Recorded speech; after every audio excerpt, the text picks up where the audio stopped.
अगर तौबा नहीं करेंगे तो जहन्नम में ही जाएंगे।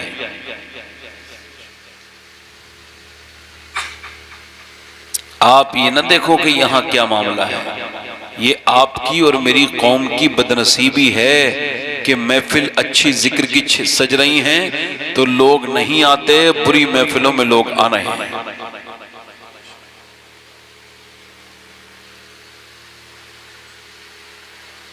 अच्छा, जब तूफान आने वाला था तो एक हजरत नूह की मानने वाली बुढ़िया थी, उसकी एक झोपड़ी थी। तो उसने कहा भाई देखो, नूह अलैहिस्सलाम से जब तुम अपनी कश्ती उश्ती बना लो और तूफान में निकलने का तुम्हारा इरादा हो आपका, तो आप मुझे खबर कर देना, मैं आ जाऊंगी। और ये कह के वो अल्लाह वाली थी, अल्लाह के नबी पे भरोसा करके, और वो बैठी है। अब वो ये हुआ कि वो ऐसा तूफान आया, दुनिया खत्म हो गई, पानी पानी, कहीं कोई जगह नहीं, कहीं कोई ऐसा मामला नहीं। अब एक बुढ़िया है, एक खातून है, उसका अकेला घर है पूरी दुनिया में। बोलो जरा, बोलो क्या है, बोलो। उसका अकेला घर है और वो अकेले घर में बैठी है और उसके घर में पानी। हजरत नूह अलैहिस्सलाम को याद आया कि भाई वो बुढ़िया से मेरा वादा हुआ था। फिर सोचा अब कहां होगी वो, चलो फिर सोचा मोड़ लेते हैं। तो अपनी कश्ती को जब मोड़ा तो देखा कि पूरी दुनिया में पानी था, मगर एक घर था जो अल्लाह के भरोसे पर बैठी थी बुढ़िया, उसका सलामत था।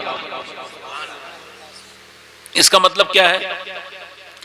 इसका मतलब यह है कि अल्लाह तादाद नहीं देखता, मोहब्बत देखता है ना। अल्लाह दिलों को देखता है। हमारे भाई ने जलसा कराया, अल्लाह और उसके रसूल इनके दिल को जानते हैं।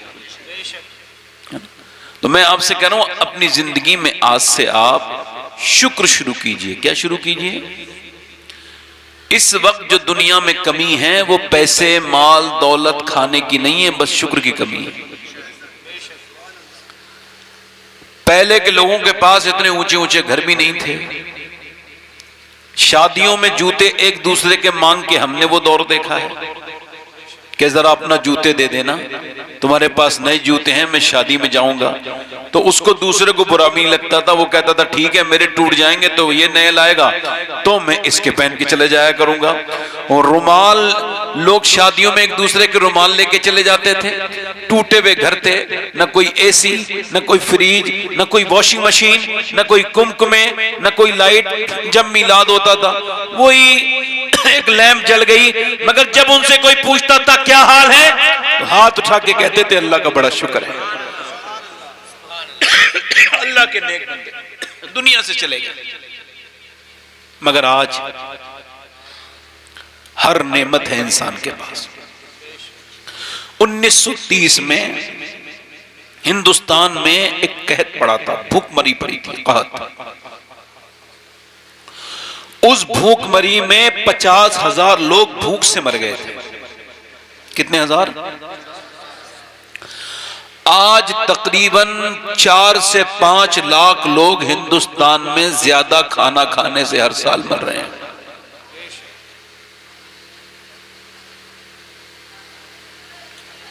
मगर शुक्र अदा करने वाले और जो लोग रो रहे हैं ये रोते ही रहेंगे, चाहे कितना ही मिल जाए। ये अल्लाह का करम है, अल्लाह दिखाता है। समझ आ रही नहीं आ रही? देख, इस पे दौलत है मगर खुशी। आप बताओ क्या इस मोहल्ले में यही लोग हैं जो बैठे हैं यहाँ पे? बताओ आप, मैं आपसे पूछ रहा हूं, बताओ। ये अभी 2 लड़के निकल के गए, मुसलमानों के लड़के नहीं है, मगर ये सब अब छोड़ चुके हैं, दीन नहीं है इनके पास, बस ये ऊपर से मुसलमान है। मुसलमान तो रुखसत हो गए कब के, कहां रहे मुसलमान? तो चले गए, अपनी वफा भी करके चले गए, अपना सिला भी लेके चले गए, अल्लाह को मान के चले गए, अल्लाह से नवाज के भी चले गए। अब तो ये रह गए ये इस तरह के मुसलमान जैसे हम हैं। शुक्र अदा करने वाले को अल्लाह ये दिखाता है और नाशुक्रे को दिखाता है कि जब तक तू मेरा जिक्र नहीं करेगा, मेरे करीब नहीं होगा, तुझे दौलत तो मिलेगी मगर सुकून नहीं मिल सकता। शुक्र कैसे मिलता है? सुकून मिलता है शुक्र से। कैसे बोलो? ये कहना गर्मी बहुत हो रही है, ये नाशुक्री है। सर्दी बहुत हो रही है, ये नाशुक्री है। ये कहना कि मेरी ये साहब जाड़े बड़े पड़ गए, नाशुक्री है। एक आदमी है, मूसा अलैहिस्सलाम है, वो लेटा है बड़ी सख्त धूप में और उसके बदन पर हल्के हल्के निशान हैं और वो फालिज में है, आंखें उसकी काम नहीं करती हैं, नाबीना है और उसके जिस्म पे जख्म है। हजरत सैयदना मूसा करीब गए, देखो मजबूर इंसान है, तो फालिज वाला तो करबट भी नहीं ले सकता। अल्लाह ताला सबको फालिज से महफूज करे, आमीन कहो, आमीन कहो। मूसा अलैहिस्सलाम ने देखा कि भाई आखिर ये आदमी जो है ना कुछ तो मांग रहा है, मजबूर है, हिलजुल नहीं सकता।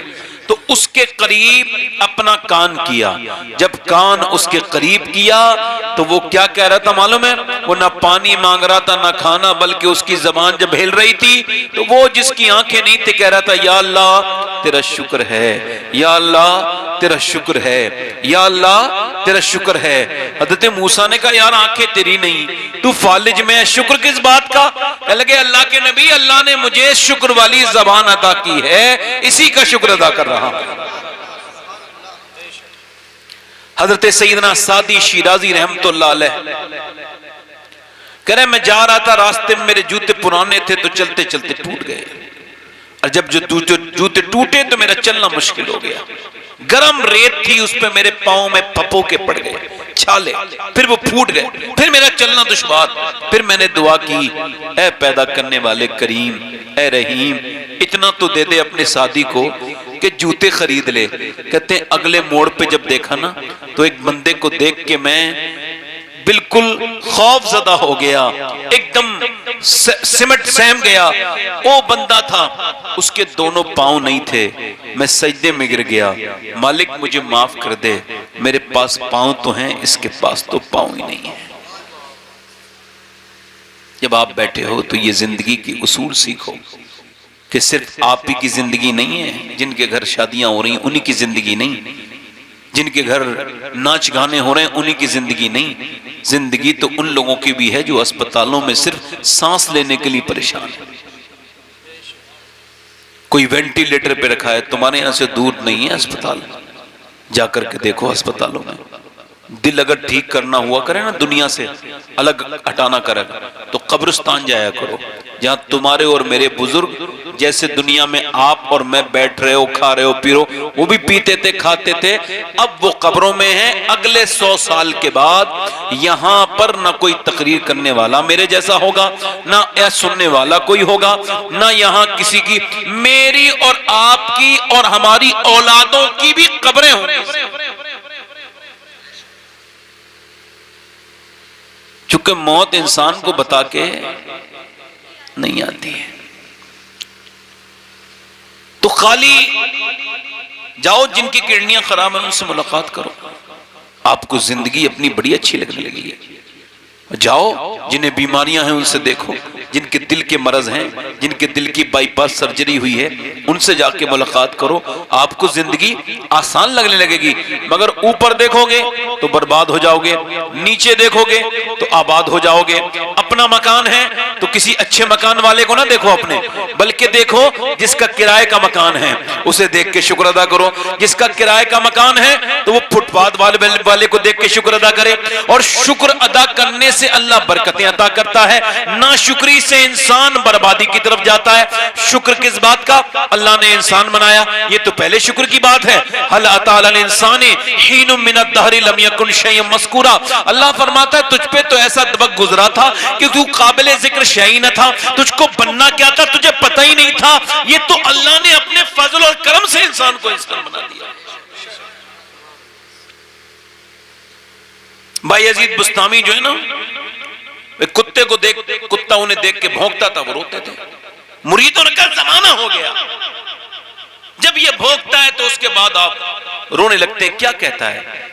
तो रोने लगे, कहने लगे कुत्ता ये कहता है, ए भाई यजीद, तेरी ऐसी कौन सी नेकी थी जो अल्लाह ने तुझे इंसान बनाया? और मेरा ऐसा कौन सा गुनाह था जो मैं कुत्ता बना दिया गया?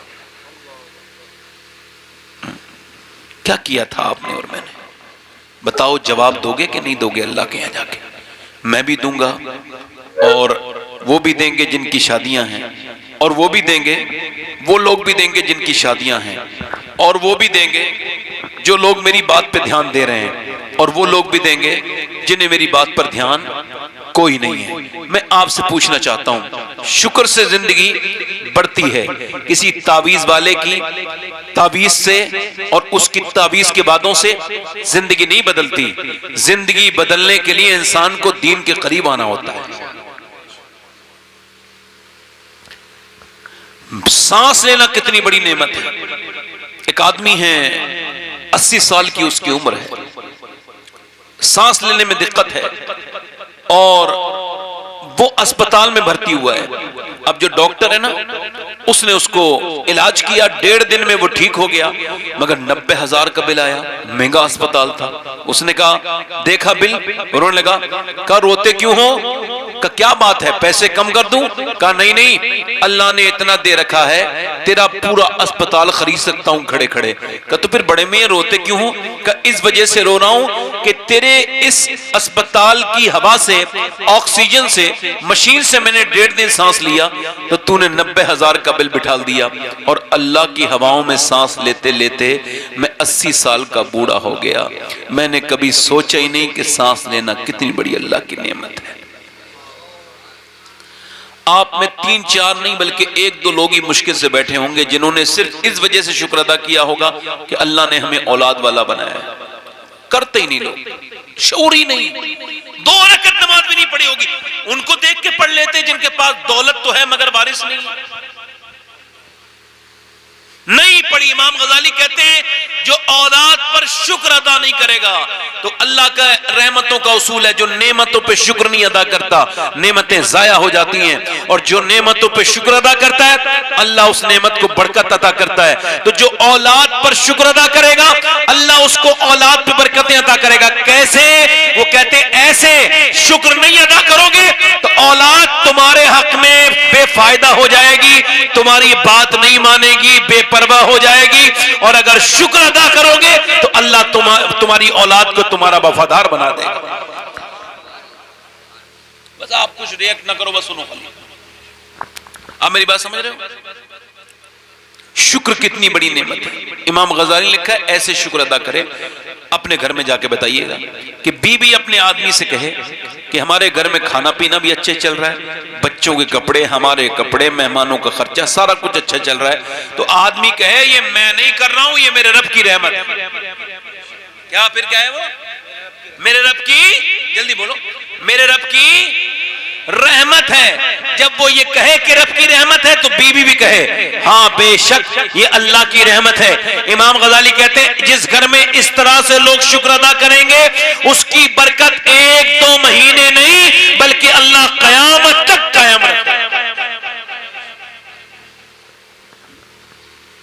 कयामत तक, जल्दी बोलो। अब हजरत मौलाना रूम ने एक वाकया लिखा है, आपका ज़हन और करीब करता हूं। और वो जो है ना, हातिम ताई का वाकया लिखा कि हातिम ताई से किसी ने पूछा, बहुत बड़ा सखी था वो, कि तुमने अपने आप से ज्यादा किसी को सखी देखा? कहा, जी देखा। किसको देखा? कहने लगे, मैं सफर पे जा रहा था, मुझे भूख लगी थी, मैंने कहा मुझे भूख लगी है, एक देहाती के पास गया, वो मुझसे बड़ा सखी मिला, मुझसे कहने लगा, आइए, अहलन व सहलन, अंदर आइए। हमारे यहाँ तो कोई मेहमान आ जाए तो पहले पूछते हैं, भाई जाओगे? मेहमानों से लोग दिल चुराने लगे हैं। सैयदना अली अपने दरवाजे पर बैठ के रोते थे। किसी ने पूछा, क्या हुआ अली, रोते क्यों हैं? तो फरमाने लगे, 2 दिन हो गए मेरे घर पे कोई मेहमान नहीं आया, ऐसा लगता है अल्लाह नाराज हो गया।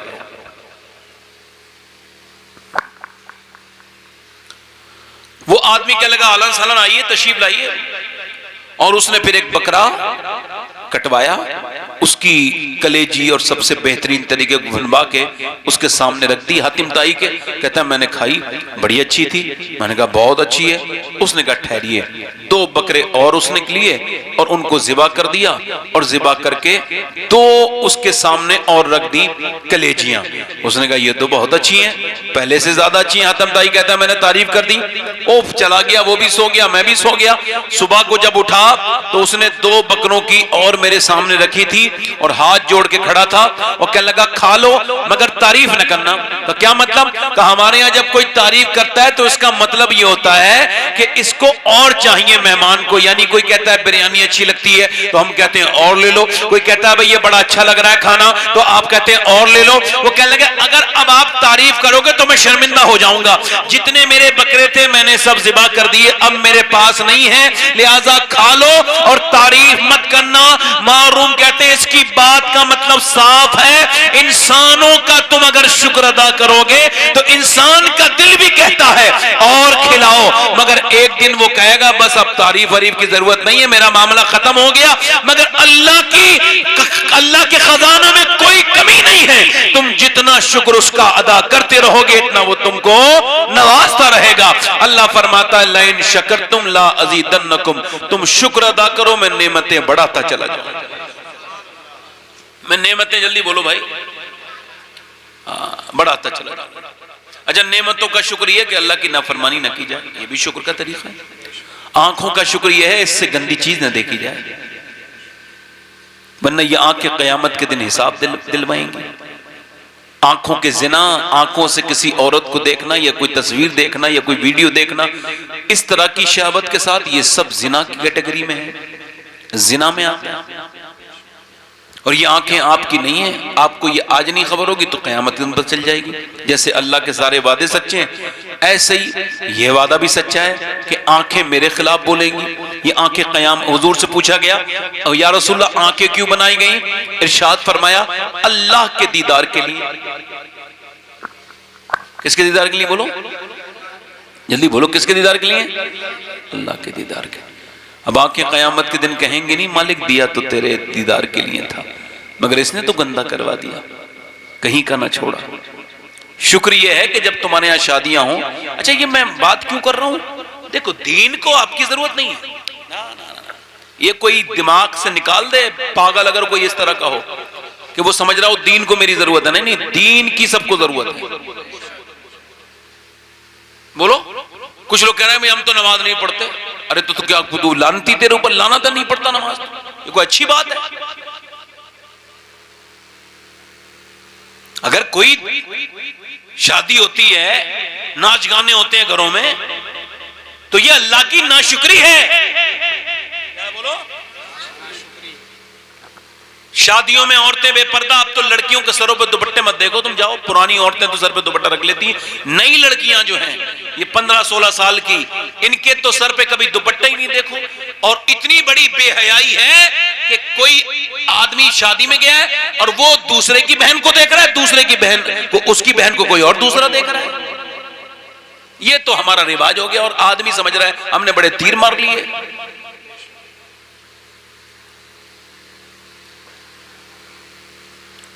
औरत के लिए हुक्म शरा सुना रहा हूं, ये देखो, बता देना अपने घर की औरतों को जाके, ऐसे करके खोल के होता है वजू, ठीक है?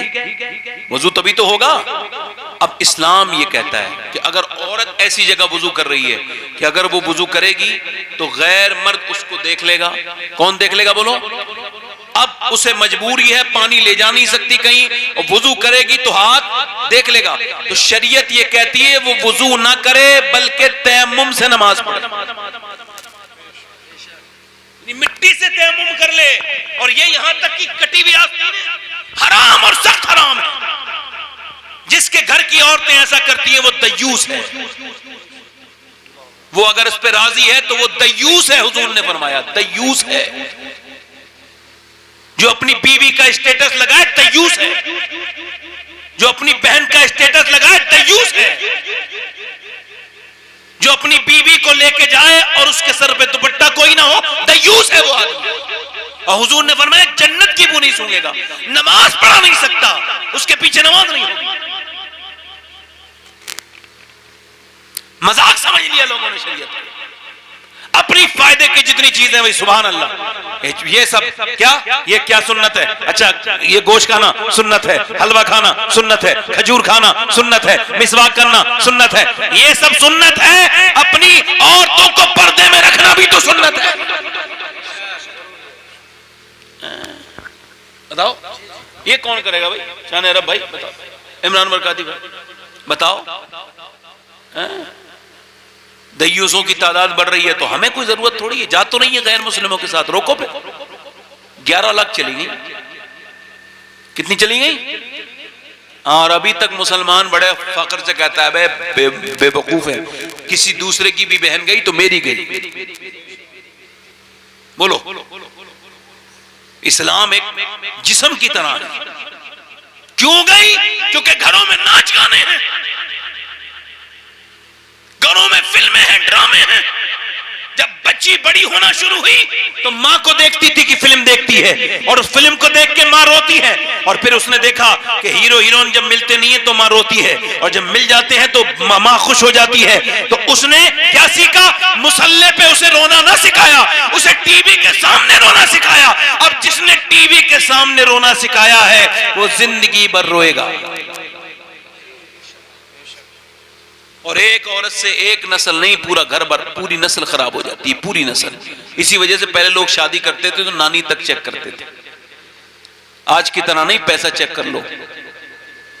दौलत है कितना जहेज मिलेगा, तो कब्र में एक बूढ़ा बुड्ढा बैठा है, ये मरने वाला है, हाजी है, बदबख्त जलील इंसान, ये कह रहा है क्या मिलेगा? इसका मतलब ये इसका हज कुछ नहीं हुआ, ये ढोंगी है, ये काबे में सिर्फ दिखावे के लिए गया था। वरना बंदा काबे में जाए और दूसरों की दौलत पर नजर रखे। अब फिर जब दुल्हन आ गई, उसने जब घर से निकाला मार तोड़ के, तो कह रहा है भाई मुझे बड़ी परेशानी हो रही। क्या हुआ? कि साहब मेरी दुल्हन ने निकाल दिया। तो तू उसे दुल्हन बना के, बेटी बना के कब लाया? तूने तो पूरे अपनी चीजें पूरी कराई, बारात भी अपनी मर्जी के लेके गया, फिर शादी भी अपनी मर्जी की जहेज। हालांकि तू तो मरने वाला था, कब्र में तेरे पैर लटके थे, तुझे इस दौलत से क्या जरूरत थी? मगर धोबी का कुत्ता ना घर का रहा ना घाट का, खुदा ही मिला ना विसाले सनम, ना इधर के रहे ना उधर के रहे, तू उसके साथ करके लाया बदतमीजी। तो अब वो तुझे बाप नहीं समझेगी, उसे तुझे देखेगी तो उसको अपने बाप की जमीन याद आएगी जो बेची है उसने शादी पर, उसे अपने भाइयों की परेशानियां याद आएंगी जो अपनी शादी और तेरे जहेज के चक्कर में उसने की है। लिहाजा वो अब तुझे इज्जत नहीं देगी, इज्जत तब देती जब बेटी बना के। क्या ख्याल है? बुरी लग रही होंगी मेरी बातें, कोई बात नहीं, मुझे कोई फर्क नहीं पड़ेगा भाई, आप बुरा मान जाओ तो क्या हो गया। बात सच कह रहा हूं गलत कह रहा हूं? बोलो बोलो, गलत कह रहा हूं कि सही कह रहा हूं? जल्दी बोलो। मैं क्या कह रहा हूं? कोई लड़की दुपट्टा रखने के लिए तैयार है? लड़कियां नहीं है। और ये इसकी वजह क्या है? इसकी वजह इनके घर के मां बाप हैं। इन्होंने कभी कहा ही नहीं, टोका ही नहीं कभी। मैं तो कभी कोई बच्ची मिलती है तो उसके सर पे दुपट्टा रखता हूं, चाहे वो मेरी हो, किसी और की हो, किसी की हो, मुसलमान की हो, मैं तो रखता हूं। छोटी बच्ची होगी उसे थोड़ा बहुत नजराना भी देता हूं ताकि बच्ची के दिल में आ जाए, तो बड़ी बात। एक हमारे यहां शादियां हो रही हैं जिसकी बेहयाई का आलम यह है कि मुसलमानों की शादियों में मेरे जैसा समझदार आदमी जाता नहीं, मैं तो कभी जाती नहीं शादी में। ये मुफ्ती निजाम, ये जुनैद साहब की मोहब्बत है, या इन्होंने मेरी 3 महीने पहले तारीख ली थी तो मैं यहाँ आपके यहाँ हाजिर हो गया। आपकी बड़ी मेहरबानी, शुक्रिया, आप बैठे मेरी बात सुन रहे हैं। अब देखो आप, हमारे यहाँ शादियां होंगी, जिस औरत ने कभी बेपर्दगी नहीं की होगी वो शादी वाले दिन, बोलो एक बार बताओ, इधर देखो, देखो नमाज बता रहा हूं, नमाज तो पढ़ते हो सब लोग, समझो। देखो ये नमाज है मर्द की, अल्लाह अकबर, ऐसे करके हाथ उठाएगा ना ऊपर, ऐसे उठाएगा हाथ, नहीं अल्लाह अकबर।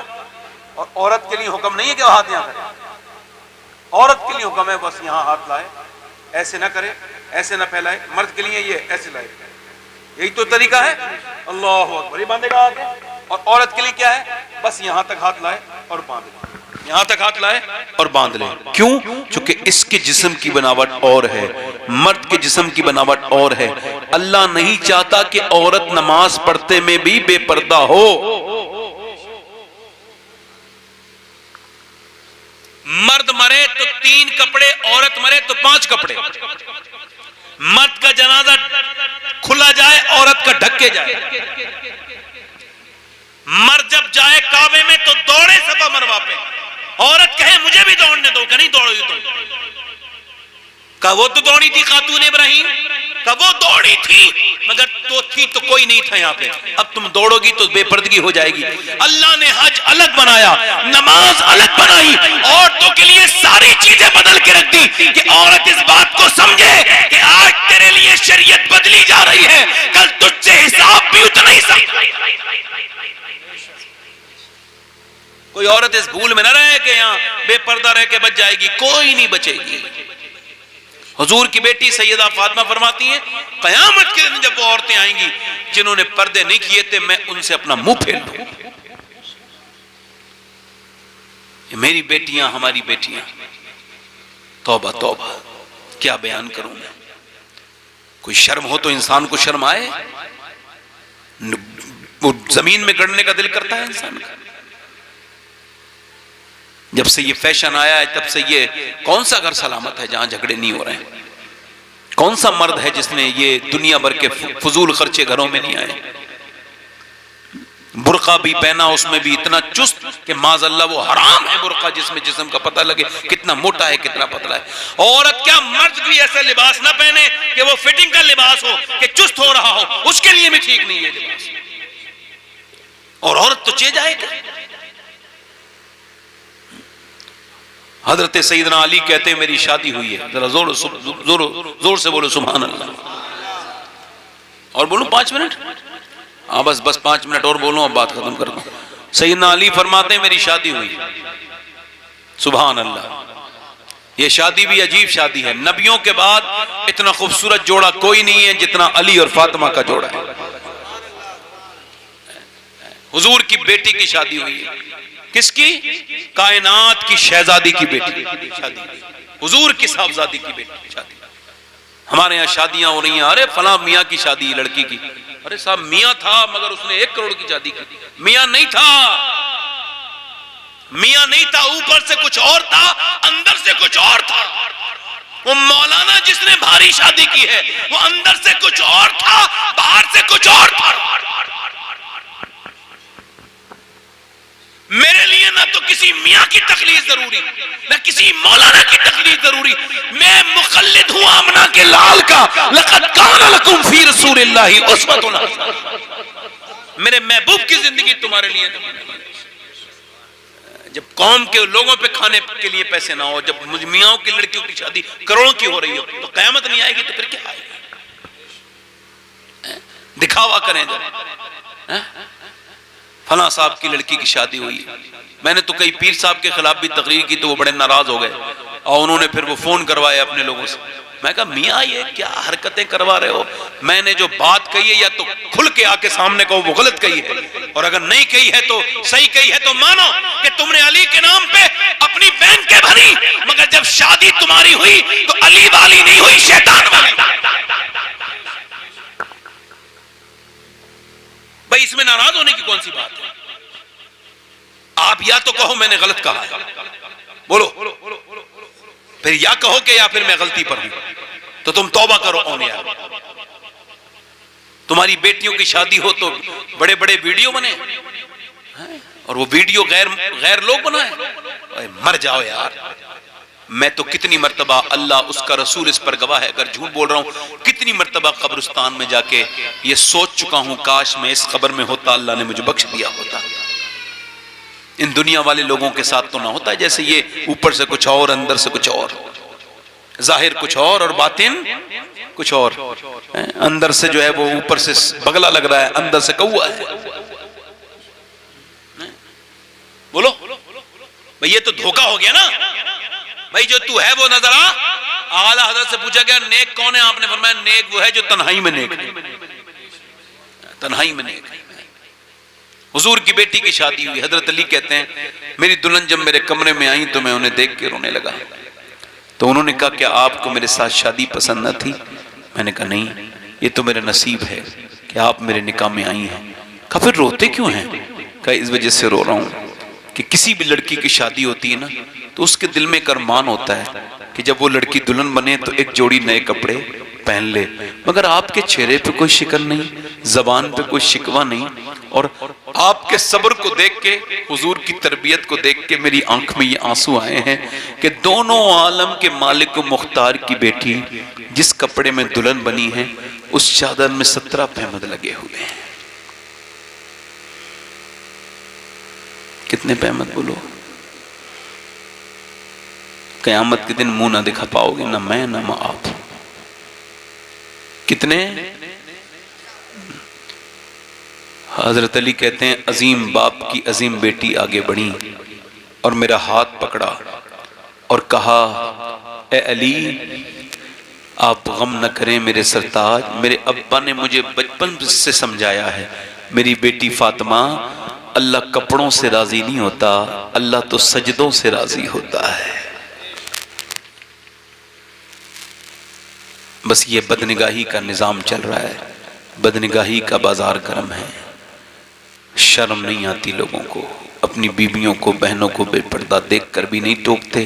कल क़यामत के दिन जवाब देना पड़ेगा। हुजूर फरमाते हैं मेरे आका करीम, वो शख्स एक कदम के बदले 1 साल जहन्नम की आग में जलेगा जिसकी बेबी बेपर्दा गई हो और उसने उसको टोका ना हो, रोका ना हो, सख्ती ना की हो। शादियों अपनी, अल्लाह हमारी शादियों को बरकत अता करे, हमारे घरों को बरकत अता फरमाए, हमारे अल्लाह ताला कारोबार में आपके बरकत अता करे। मैं यही बात आपसे कह चुका मेरे दोस्तों, फिर कभी आपसे मुलाकात होगी तो मैं इससे आगे की बात करूंगा, मगर ये बात मैं आपसे बिल्कुल कन्फर्म कह चुका हूं कि पहले के लोग जब शादी करते थे तो वो देखते थे नानी। अभी कोई हमारे बुजुर्ग बैठे होंगे, उन्हें इस बात की खबर होगी कि पहले नानी तक को चेक करवाते थे कि भाई नानी कैसी है। करवाते थे कि नहीं करवाते थे कि भाई नानी ठीक होगी तो फिर उसकी बेटी ठीक होगी, और अगर बेटी ठीक होगी तो मेरी नस्ल ठीक होगी, घर में झगड़े नहीं होंगे, अच्छी बहू आ जाएगी। तो इसके लिए चेकअप करते थे, नानी तक की कुंडली, नानी तक का चेकअप करते थे। अब वो बिल्कुल ठीक करते थे, वो धोखा भी नहीं खाते थे। आजकल तो धोखा खूब खाया जा रहा है। बड़े मुसलमान औरतें फैमिली कोर्ट में मिलेंगी तुम्हें बुर्का ओढ़ के, और बड़े मुसलमान तुमको मारे मारे फिरेंगे इधर कोर्ट के पास, जज के पास। उनको खबर थी, और इस्लाम भी कहता है तो शादी करो तो नानी जरूर देख लेना। अगर तुमको नानी देखनी है इस्लाम में, तो इस्लाम में नानी देखनी है तो मक्के की खतीजतुल कुबरा को देखो, और अगर बेटी देखनी है तो मदीने की फातिमतुल ज़हरा को देखो, और अगर नवासी देखनी है तो फिर करबला की ज़ैनब कुबरा को देखो।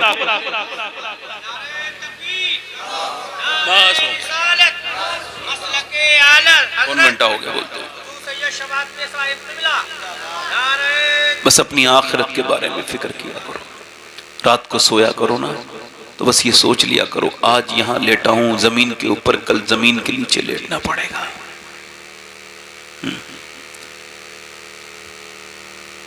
अल्लाह के रसूल से पूछा गया, या रसूलल्लाह अक्लमंद कौन है? हमारे हिसाब से ज्यादा जमीनें लिखवा ले वो अक्लमंद है। हमारे हिसाब से कौन अक्लमंद है? बताओ भाई, कौन अक्लमंद है? वही तो जिसके पास बैंक में ज्यादा पैसा हो।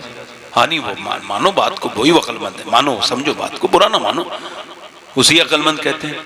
हुजूर ने फरमाया अक्लमंद वो है जो मौत को कसरत से याद करे और उसकी तैयारियां शुरू कर दे।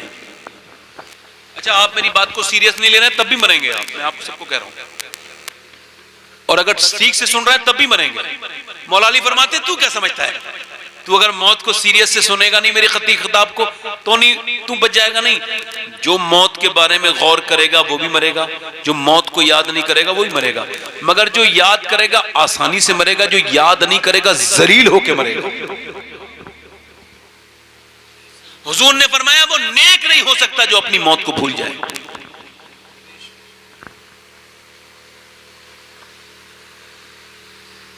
मौत को जो भूल जाए वो नेक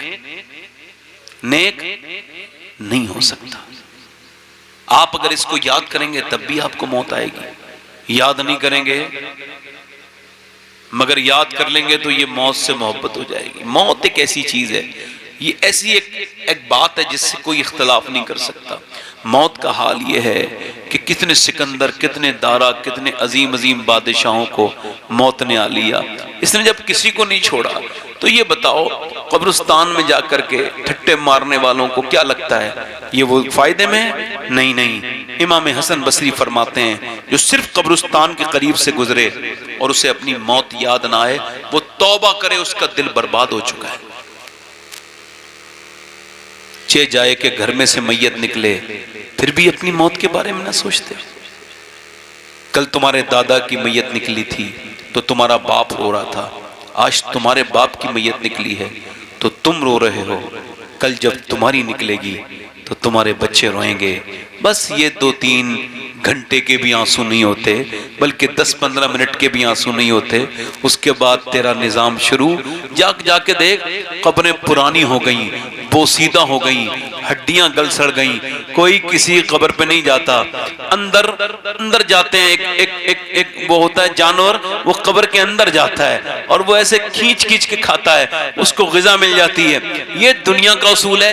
कितनी कब्रें पुरानी हो गई और कितनी हो जाएंगी, कितने मर गए, यूं ही आबाद रहेगी दुनिया। हम ना होंगे तो कोई हमसा होगा। दुनिया के ये मेले हरगिज कम ना होंगे, चर्चे यही रहेंगे, अफसोस हम ना होंगे, ये सब रहेगा।